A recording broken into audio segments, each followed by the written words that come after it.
这一次论坛，我们特别邀请了来自跨国产官学界的重量级贵宾齐聚一堂，共同来探讨在最新 AI 浪潮之下，台湾对未来10年有何展望。尤其台湾虽然是在全球土地面积只有占大约3/1000的岛国，但是我们是世界上最大的电脑晶片生产地。刚刚总统也提到，我们更掌握全球非常多晶片制造的关键，高达90%高阶晶片制造都在台湾。这是 AI 时代兵家必争的战略物资。因此，今天的论坛也将从全球的视角出发，深入来剖析 AI 时代的跨国策略，从在地制造到迈向全球共享繁荣的新愿景。Next, we move on to another key highlight of today's press conference, Glider Silicon, the crystal heart of AI Foreign. 好，接下来让我们一一介绍论坛语坛人。第一位语坛人是法国在台协会主任龙烨 ，Director of French Office in Taipei, from Paris. Please come up to the stage. Thank you.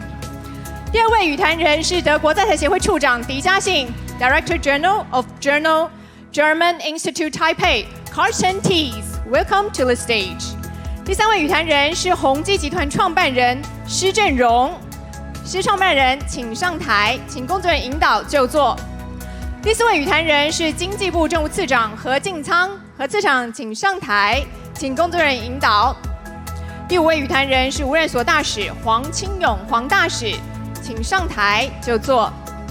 最后是今天的语坛主持人 CNN 资深国际特派员 Will Ripley。Our moderator for today's panel is CNN Senior International Correspondent Will Ripley. Now I'd like to hand this over to Will, who is going to lead the forum. Will, over to you. Thank you very much. We even have mic flags that like when I was back in local news, we used to stand at the scene and report. So I hope we all enjoy our moment in the sun here. Everybody who's sitting on this stage plays a crucial role in Taiwan's AI story. But I think we might all agree that none more so than Mr. Stan Shih. So I would like to start with you because you really built Taiwan's ecosystem by hand, from scratch. And 50 years ago is when you started Acer back in 1976. So first of all, congratulations on 50 years. Yes, thank you. I'd love to get your thoughts on if you ever dreamed of Taiwan being in the place it is now when you started 50 years ago, and also what your vision is for Taiwan for the next 50 years. Okay. 1976, I bring the microprocessor from US to Taiwan and doing all the application. Actually, AI today is still application of the microprocessor. And in 1989, I envisioned Taiwan become high-tech island and a global citizen. And it's now. In 2016, I envision for Taiwan again become a innovation island, Silicon Innovation Island. And Silicon is no Silicon now, but they still represent the innovation. So Taiwan in the future is the innovation island. Then is our Oriental civilization, is the Silicon civilization for the future. Today, Taiwan really make the civilization of the material for the world today. But in the long run, we were doing more, especially like in AI application for healthcare, AI application for culture and art and others. So I think Taiwan is represent the AI island for future. Thank you. And Deputy Minister, can you take us inside the government's strategy to help support the creation of this AI island? Yes, I think AI from the chip to server already provide all over the world. But the key is using the innovation application in Taiwan to serve the future other requirement. I have a vision about Taiwan should become a sole tech for third world, service-oriented technology. For third world is new definition, other than the US and the PRC. So Japan and Europe, is third world today for my definition because you don't have enough population. Doing the new application, scale is matter, and Taiwan can become a heart of future new AI application. Edge computing, we have a lot of capability here, so we think we should serve for the third world of the requirement. Of course, the first world, the US already doing a very close relation. We provide all the heart of the AI for them. And obviously, as you know, the private sector must work very closely with the government. Deputy Minister, can you speak to the government's role in supporting this AI industry now in the immediate few years and in the coming decades? 现在全球正在进行一个非常激烈的 AI 军备竞赛那台湾扮演一个非常关键的一个角色，如同刚刚总统讲的，台湾有先进的 AI 的制造，我们有全球市占率最大的 AI 的伺服器的供给这些都是 AI 基础建设需要的一些这个必要的一个设施那当然，台湾在这样的一个全球 AI 的一个发展情况之下，台湾绝对不会是一个AI 应用的一个追随者那我们台湾绝对会是一个这个领航者那当然，现在政府也在推动 AI 新10大建设所以我们也希望说，把台湾的角色成为硬体的一个代工大国，我们把它转型为 AI 应用的一个强国。那未来我们希望达到这样的一个愿景的话，那政府的角色，我想我们应该可以从以下几点大家来共同来努力了第一个大概就是我们需要有稳定的供电因为 AI 的一个发展它需要有电力的一个供给那根据我们这个政府还有我们台电公司的一个盘点那其实我们未来2030年之前我们要提供半导体的生产制造，还有 AI 的应用的话，我们需要有增加5G 1000瓦以上的一个用电量那政府的角色当然就是希望能够提供足够的一个用电，所以我们在2034年以前，我们可以新增这个用电量可以达到这个供给量可以达到12.2G 1000瓦所以请大家放心，就是我们在电力供给上绝对会是稳定能源的一个供应。那第二个部分当然就是我们希望能够在既有的一个 IC 制造的基础里面，我们去强化我们的 IC 设计因为未来台湾要赢在设计那怎么样在赢在设计？刚刚总统也提到，我们现在提出了一个所谓精创台湾的一个方案。那台湾现在已经开始透过跟民间的这个合作，我们在一些先进晶片的这个开发，在各行各业的一个应用，特别是有一些 AI 的一个应用的技术，包括矽光子，包括3D AI 的晶片，还有散热的这个技术，这个都是未来在晶片的一个生态系里面非常重要的一个设施那我们怎么样能够来强化我们台湾晶片设计创新的这个能力？这是第二个。第三个部分就是我们要投资算力基础建设。那目前台湾大概有10部的这个我们讲说超级电脑。那这个超级电脑的全球排名，我们现在已经占到全球第9位。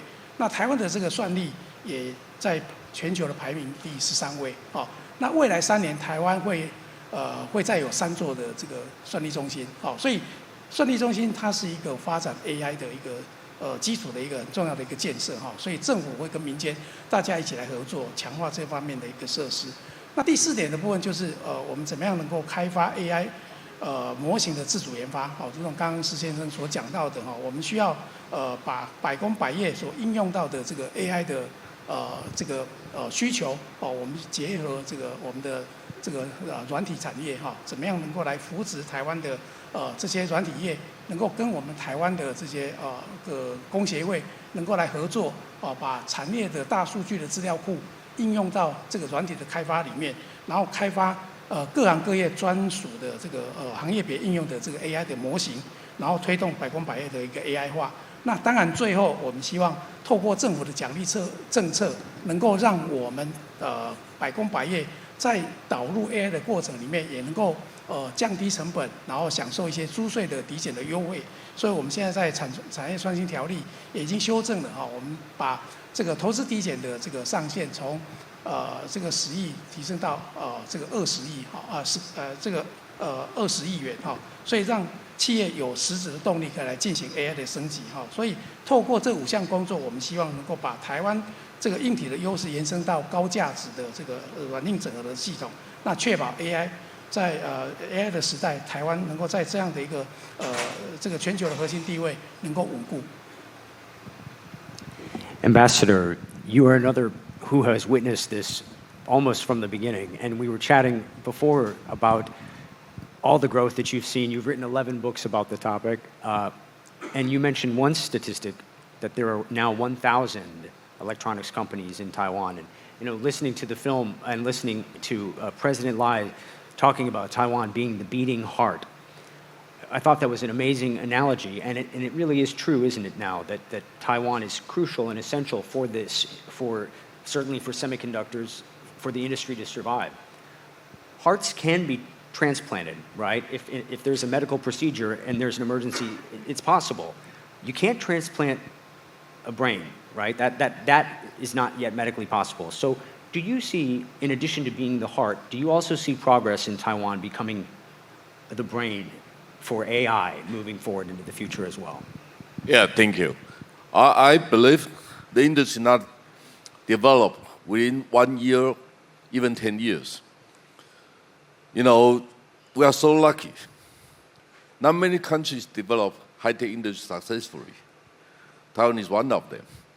And we appreciate Stan, 50 years ago, he started up Acer Computer. Before Acer, actually, Taiwanese mostly, we follow the steps of Japan. And people say we are one of the 4 dragons. But personal computer changed us.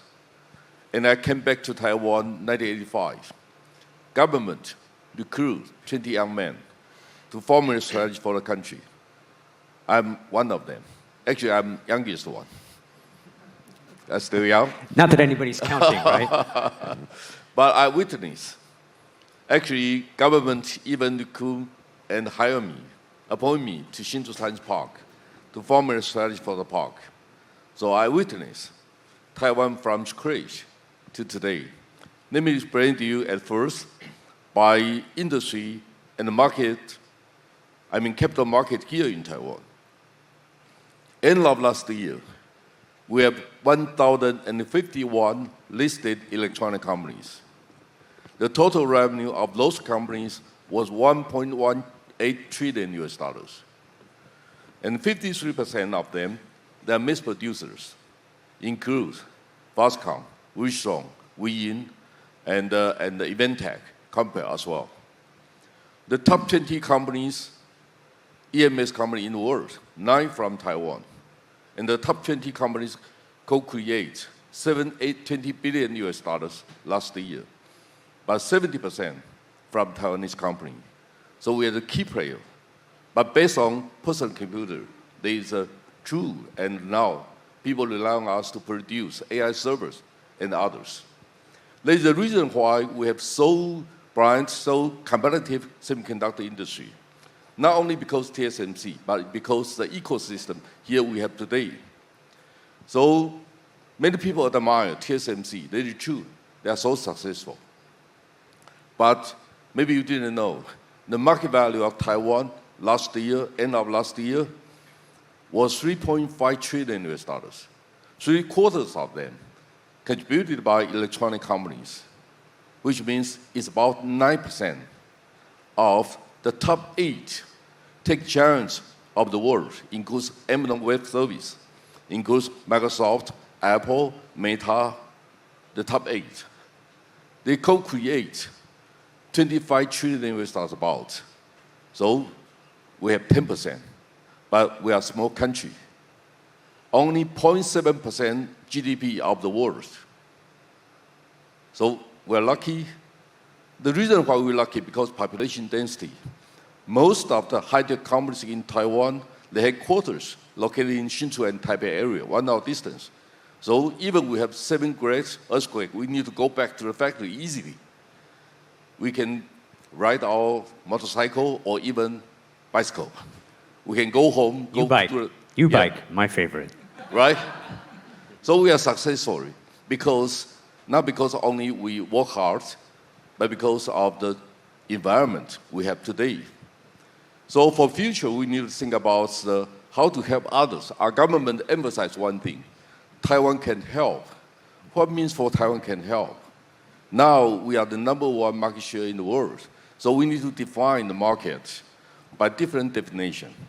How to build, how to help European countries to build their own data center. How to migrate our mass-production base or sites to ASEAN countries, to Malaysia, to Vietnam, to Thailand, many countries, even India. We need to think about how to co-work with them.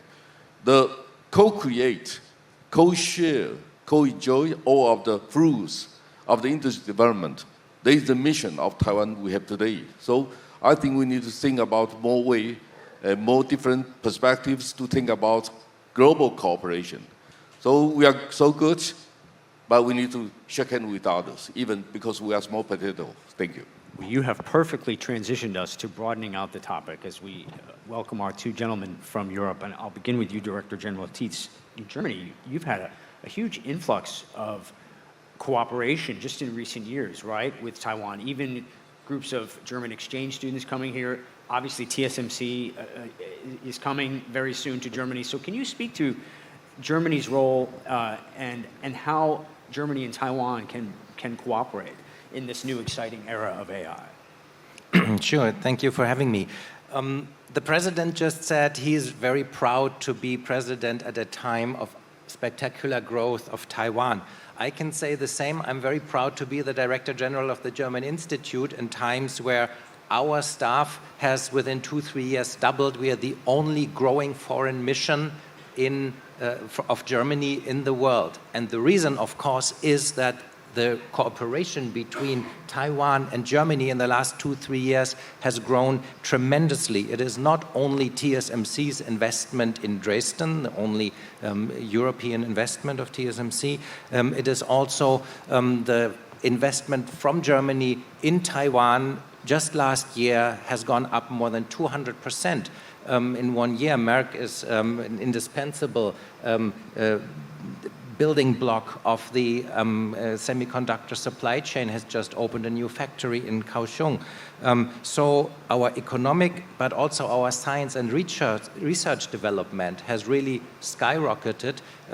In 23, we have signed a cooperation agreement, and within 3 years since then, Taiwan has become the #3 partner of Germany in terms of money put in by the German government into joint research projects. So this is within 3 years from somewhere in the middle to the very top, and also our political cooperation has increased tremendously because during Corona we have realized how important supply chains and safe supply chains are. Many of our politicians have woken up during that time, and that is why we have constantly stressed in the last years that peace and stability in the Taiwan Strait is crucial for economic development of the world, and it's not far away for Germany. It concerns our core national interest. So in every possible area, relations are doing great. All we have to do is continue. I think Taiwan and Germany are natural partners. Just imagine the potential of Germany's traditional strength in precision manufacturing combined with Taiwan's strength and trailblazing role in AI and computing. Imagine what we can develop together in new products in every area. It's a great future I'm looking forward to. And we have saved, I don't want to say the best for last, because everybody up here is great, but the Director Paris, who has the perfect name as the representative of the French office here, and I'm sure that's not the first time you've gotten that. You were talking about how this is a huge opportunity for Europe and for France to partner with Taiwan, in terms of the startup culture on the software side. Speak to some of that. Yeah, I can only agree with my colleague Carsten that we are very lucky to be in Taiwan at the time when Taiwan is writing history, at the time when Taiwan has never been so central in chain of value. But with luck comes responsibility. And I think we all have, governments, private sectors, a joint responsibility to keep democracies as leaders on this AI revolution. And we know from geopolitics that this is not a given, and that implies a lot of joint efforts. And I think the good news between Taiwan and Europe is that we are not competitors, and that Europe is making a lot of efforts for what we call reindustrialization. But this is not about trying to replicate what Taiwan has achieved. We know that we won't succeed in that. What we want is to partner with Taiwan. And we are perfectly comfortable with the agenda of keeping Taiwan as number one for AI infrastructures. We are perfectly at ease with that. To achieve that, we need to keep innovating. And as President Leitzinder said, it's a huge challenge for Taiwan to keep the lead on innovation science. And it happens that a lot of scientific excellence comes from Europe.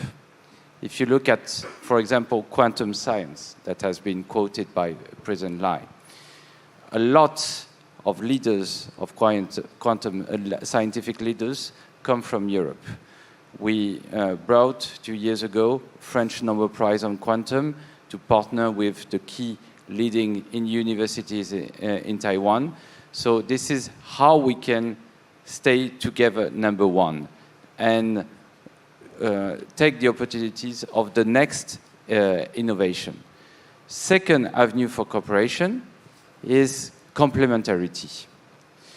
In France, we have more than 1,200 AI startups. The most known one is Mistral AI, which is already worth 12 billion euros on the stock market. These companies, they need to scale up. They will need hardware infrastructures. Where are they going to find this infrastructure? They are going to find it here. So this is how we try to partner with Taiwan, is to make the most of our joint assets and to make the most of our complementarity. Do you, and this is for both of you, is there any effort on the part of Europe to try to build a similar ecosystem like there is here in Taiwan? Or is the future going to be a close connection and a close collaboration between this island and with Europe, for either of you? I can follow up on that. I think it has to go both ways. As I mentioned, what we are trying to do from the French perspective is to bring the maximum of young startup companies here in Taiwan. Last September, we brought an unprecedented number of startup companies to Summicon. There will be a lot of them coming to also to Computex next June. And we are initiating stories of collaboration. but it also has to go the other way around. And last June, I had the opportunity to travel back to Paris to the Vivatech exhibition, which is our own Semicon event with Taiwanese startups. And they also find there new opportunities to address the European market. And because, I mean, Taiwan is famous for its big names, and a lot of them are in the room today, but Taiwan has also needs to develop its own innovation startup ecosystem. And Europe is one of the best platforms to achieve that. What about from the German perspective? Of course, we are already trying to build also an ecosystem in Dresden. TSMC came to Dresden because there was already the most advanced European ecosystem in that area. And with TSMC there, we are hopeful to grow this, attract more of the supply chain. But we know that in this area, we will not compete with Taiwan. But what our goal is to bring the critical parts of the supply chain also to Europe. And what TSMC is producing in Dresden is mostly for the European market. So this is not only a business case, that is also a national security case, that we have the production and the environment of what our industries in many other areas still need, to bring that into Europe and make us independent. I just attended a panel last week where a minister of the Taiwanese government said, we can be your non-red supply chain. That is a great start. And also if we bring that supply chain by cooperation into Europe, that is, of course, the best case for the future of our industry, because we have seen, if I can speak frankly, we have seen that now big powers in the immediate neighborhood here are using every leverage they have, economic leverage, to coerce also political concessions. Everything is used. So being more independent is certainly one aspect that makes the friendship between Germany and Taiwan especially valuable. Mr. Shih, do you feel that Taiwan is an environment today that's just as ripe for the innovation that you began 50 years ago in terms of AI startups and that sort of thing? Do you believe that more of that innovation can continue to be coming and even grow from Taiwan? I think the Taiwan position is the friend of the world for every country. And we try to work together. So in the past, we worked with US for microprocessor application and the semiconductor. But for the future climate change, I think Europe is the leader. But how make that commercialize a technology from Europe, commercialize, industrialize in Taiwan is the direction. So we work with every country for make the Oriental civilization. So we are working for the best for the world, the contribution for that. Actually, with the new government, they're talking about the prosperity of the friendly country, 农邦计划. I think that is the good direction, because from the political point of view, Taiwan is not fair. But for the economic or in the cultural point of view, Taiwan can represent an important contributor for the global society. That is the Taiwan future direction. Through the technology, through the culture, is very, very important. Deputy Minister, I've seen some very exciting statistics, 500,000 new high-paying jobs related to AI. I'd love to hear your thoughts about the huge opportunities, how the government will support those opportunities, but also about the jobs that could be eliminated because of AI, and what is the plan here in Taiwan to support people who might lose their jobs as part of this AI revolution? 确实 AI 它是一个两面刃呐，就是说你怎么样来运用 AI， 而不是被 AI 来驾驭哈。那我想人的价值是在于，就是说我们可以思考，而且我们也可以来这个解决问题。哦，那再来就是说我们可以创造价值。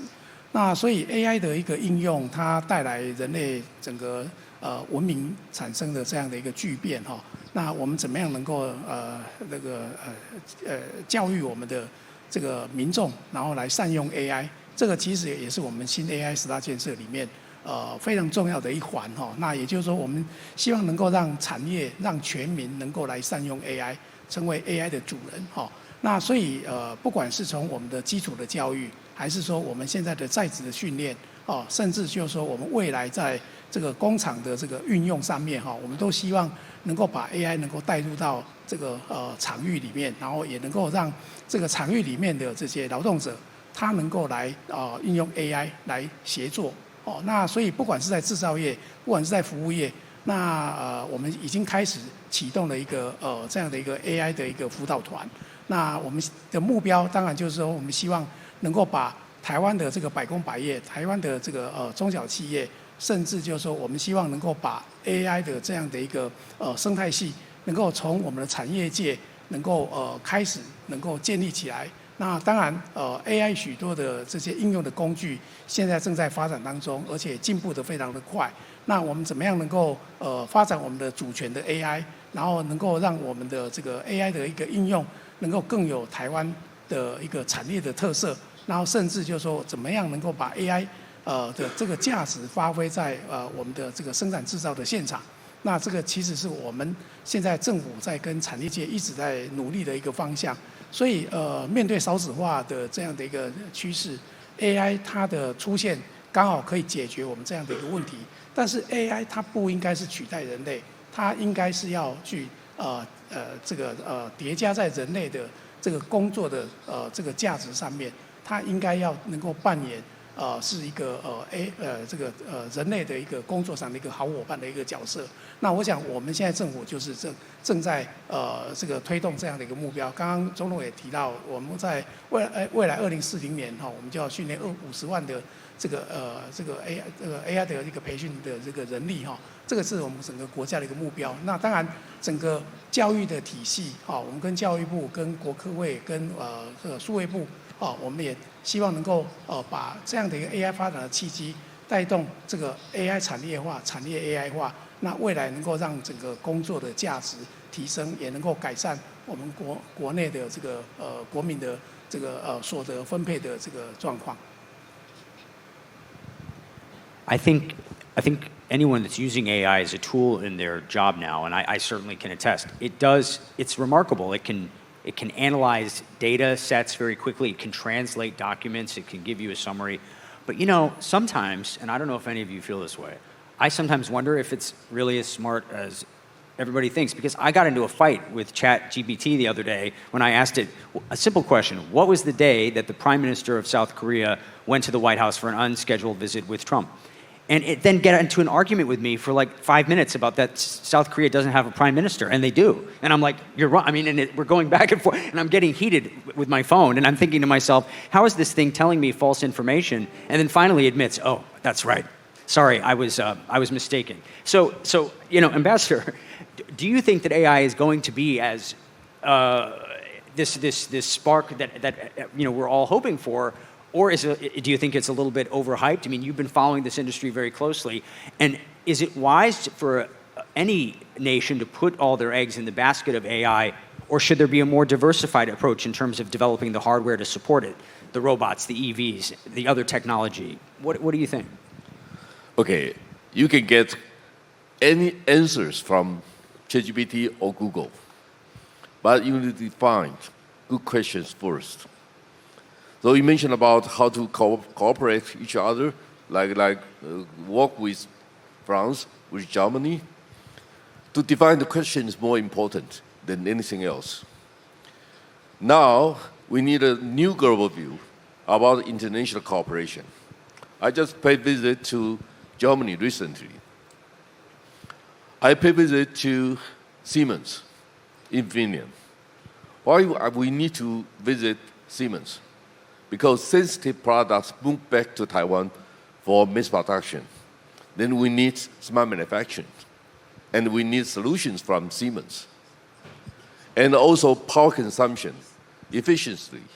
We need key components from Infineon. And people talking about EUV machine, but people didn't know 1/3 of the BOM of materials actually from optical, which is a contribution from Zeiss. Am I right? So that is very important for anyone else. Second, because GPU price is so high, you may didn't know, the first quarter after ChatGPT, NVIDIA revenue was $7.19 billion. But last quarter, expanded to $68.1 billion, 9.5 times than 3 years before. So you need a reliable environment ecosystem to help the products or services happen. Now, people only focus on Amazon, Google, Microsoft's needs. But my philosophy is about sovereignty AI. We need to help or co-work with the countries that want the security about the data. You need your own data center. So you need to talk to Taiwan. There is a new definition. Actually, originally, no one talked about Taiwan can help them to build a data center for them. Now you need Taiwan because I checked before. 2024, American have been imported $71.9 billion from overseas for AI servers. 67% from Mexico, 26% from Taiwan, but Mexico also produced by Taiwanese maker, right? Even China. So we need to think about Taiwan now. It's an anchor, it's a hub for manufacturing to realize all of the products together. So Taiwan is harmless partner for everyone. We don't have any threats. We just try to help people, try to create more value for everyone. So even Taiwan also need to redefine our position in the market. So I would like to recommend our government take new actions. You know, last year I was invited by Singapore, actually Bank of America. We host a big event, not big, cross-store event to discuss how entrepreneurs in Asia can work together. Then December, last year, I went to Madrid, Spain, which is hosted by Bank of Europe, to talk about semiconductor industry in Europe. But everyone say Taiwan take too much. We have too high market share for that kind of things.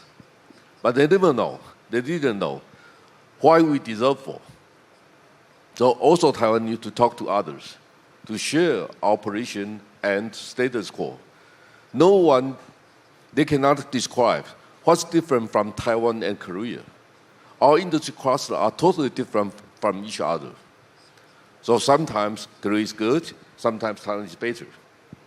But if you know how to leverage Taiwan, you know, today, most of the foundry, logic IC, advanced chips produced by Taiwanese makers, but memory is still owned by Korea. We need to work together. Otherwise, we cannot make the things efficiently. So I always try to convince people, redefine Taiwan position in the market, and we can help each other to do things better. Thank you. Director Paris, we were talking about the issue that the Deputy Minister mentioned about sovereign AI, and you wanted to touch on some of the concerns that you want the whole world to benefit from AI as opposed to just individual regions. Can you speak more about that? I think Ambassador mentioned the hot topic, which is sovereign AI. Before having the luck of being posted in Taiwan, I spent a lot of my career in other geographies, and especially on the African continent. And there's not one government, whether in Africa, whether in Southeast Asia, whether in Latin America, who is not looking today for the solution to have its own sovereign AI, which is, if we want to sum up, how I will use my own data without losing control of it. And today, For all of these governments, which are, by the way, 2/3 of the planet, there is no satisfactory solution. Because a lot of these solutions are already about predation, loss of control on data. So this is where I think there is an important avenue for collaboration between Taiwan and Europe.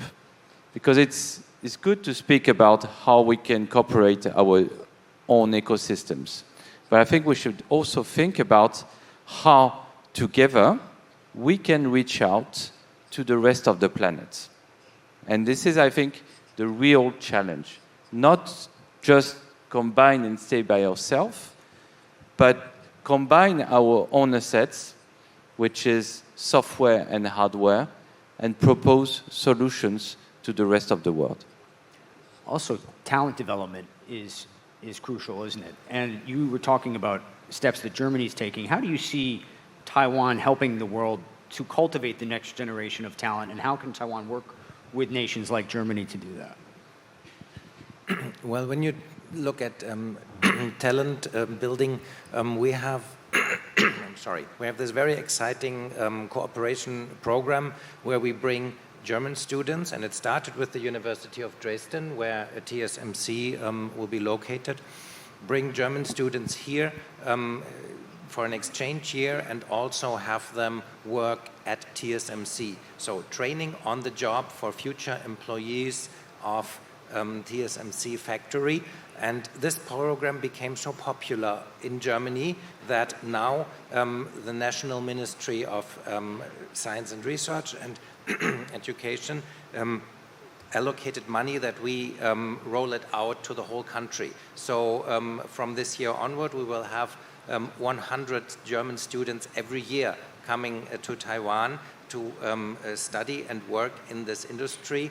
And I think this is also something that is very useful for Taiwan, because with the demographic problems that Taiwan faces, you cannot fly your technicians to the factory in Dresden to staff it. So, and this is a wonderful way to already start at an early level. But let me make one remark to the question before, when you said, is it hyped or is it really the big game changer? It will change the game, no matter how big, but the important question is, will this AI revolution, will democratic countries of the world remain at the forefront of this AI revolution? When we look at AI and when we discuss it today, we see the possibilities, how it can help solve demographic problems, how it can help, how it can serve the people, basically. If authoritarian countries look at AI, they look, how can I use this as a weapon in destabilizing other countries, in gray zone activities. We see all this foreign information manipulation today, and imagine also the danger when AI is employed to help destabilizing. We see it from Russia every day. You see it from China every day. And if we, as democratic countries, are not careful to remain at the forefront of this development, that we can create an international standard for responsible AI and avoid it being turned into a weapon against us, I think this is a very important area where we need to cooperate. And I'm glad you raised that, because democracies are particularly vulnerable when you're not controlling the information that's spreading online. It's very easy to be attacked. I'm curious, Deputy Minister, from the government's perspective, what guardrails you feel need to be in place to protect Taiwan and the world at large as this AI does become more advanced, and with those technological innovation also does come increased risk. 我觉得这个未来民主同盟国家的合作这样的一个议题议题设定是越来越重要那从半导体到 AI 的一个基础建设，或是 AI 供应链的一个发展其实这个是一个重要的一个议题所以总统刚刚也提到，就我们跟台湾跟美国之间也签订了一个系盛世的宣言哈，就是在这个AI 的这个供应链还有主权 AI 的这个部分我们也已经有台美之间也做了某种程度的一些未来的一个携手合作，打造一个整体的一个经济安全的这样的一个生态系哈。那我想AI 的一个发展，未来它可能也会造成很多的一些问题啦哈，就是说如果我们没有把它规范好，那也许它可能会造成许多的这个社会道德，或是说有很多的一些资讯错乱甚至很多假讯息的这些问题哈。那去年政府也通过了这个我们的 AI 的基本法。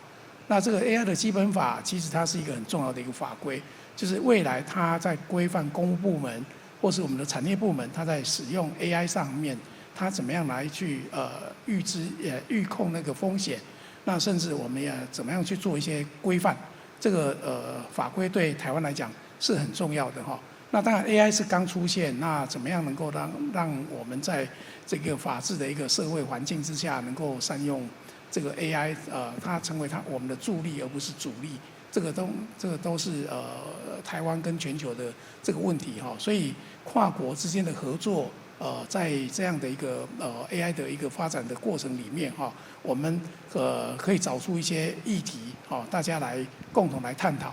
那我想这也是我们台湾跟不管是欧盟国家、美国，甚至我们还有许多亚洲同盟国家大家共同未来可以思考合作的一些这个地方那当然台湾站在这个 AI 的一个这个供应链或者说这个 AI 的扮演 AI 非常关键的这样的一个角色的地位上面，我想我们这个提供全球各个国家发展 AI 的同时，我们也更有这个义务来参与这种所谓全球 AI 规范的这样的一个议题的一个讨论。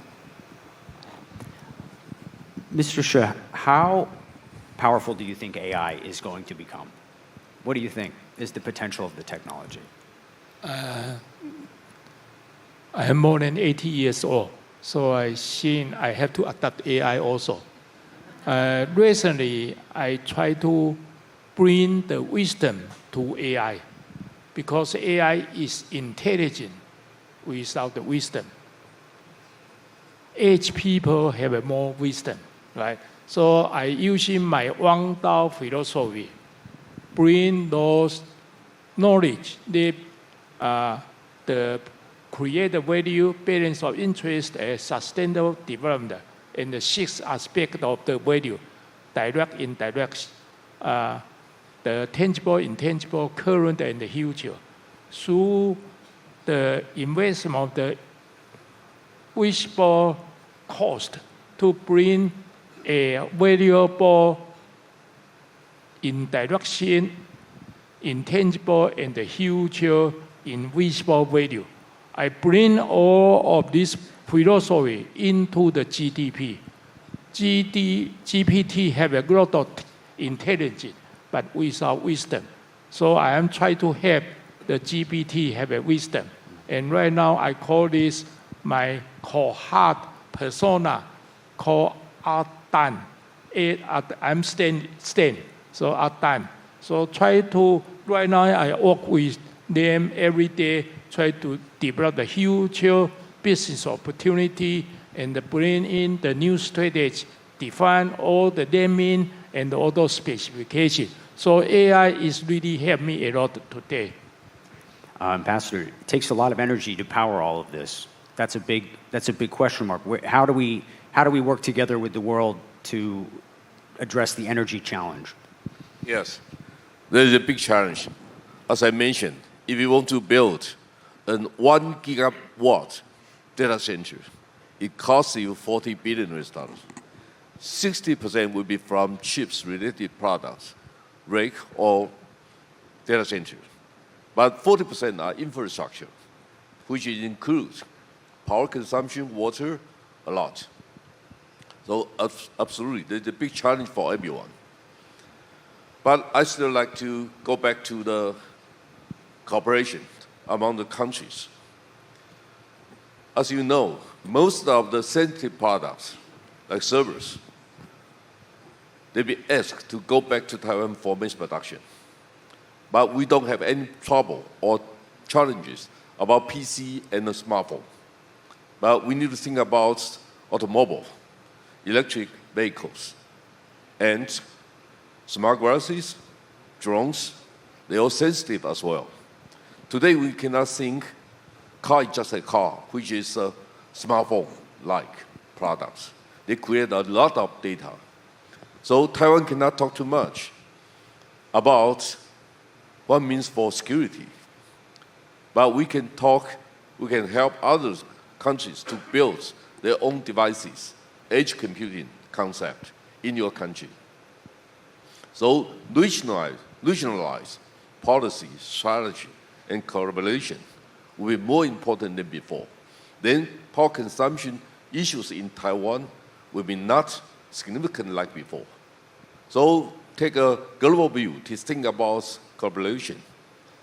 They will be more important than before.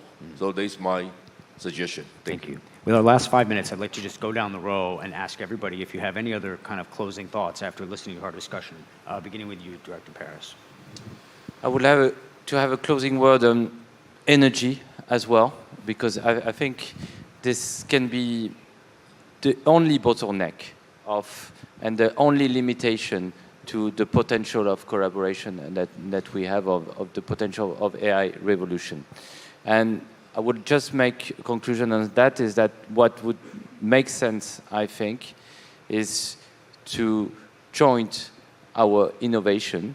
And there is a lot of innovation in France and in Europe on energy consumptions. A lot of the French startups I mentioned who are coming to Taiwan are bringing new solutions about energy consumptions. We talked a lot about silicon photonics. A lot of them are specialized in that. And the other solution is that come to Europe to produce. I mean, if you're looking for affordable green energy, Europe is the place for that. And especially France, because we made this choice of nuclear energy, which is decarbonated energy. So if you want to produce massively semiconductors for the European market, do it in Europe. Director Tees? Yeah, we have all seen, let me also talk to energy, that the war in Iran now has opened our eyes one more time, that there is an Achilles heel to the AI world. If there is no energy, it will all not work. And how fragile the international situation is and how easily you can be cut off from the daily supply of fossil fuels.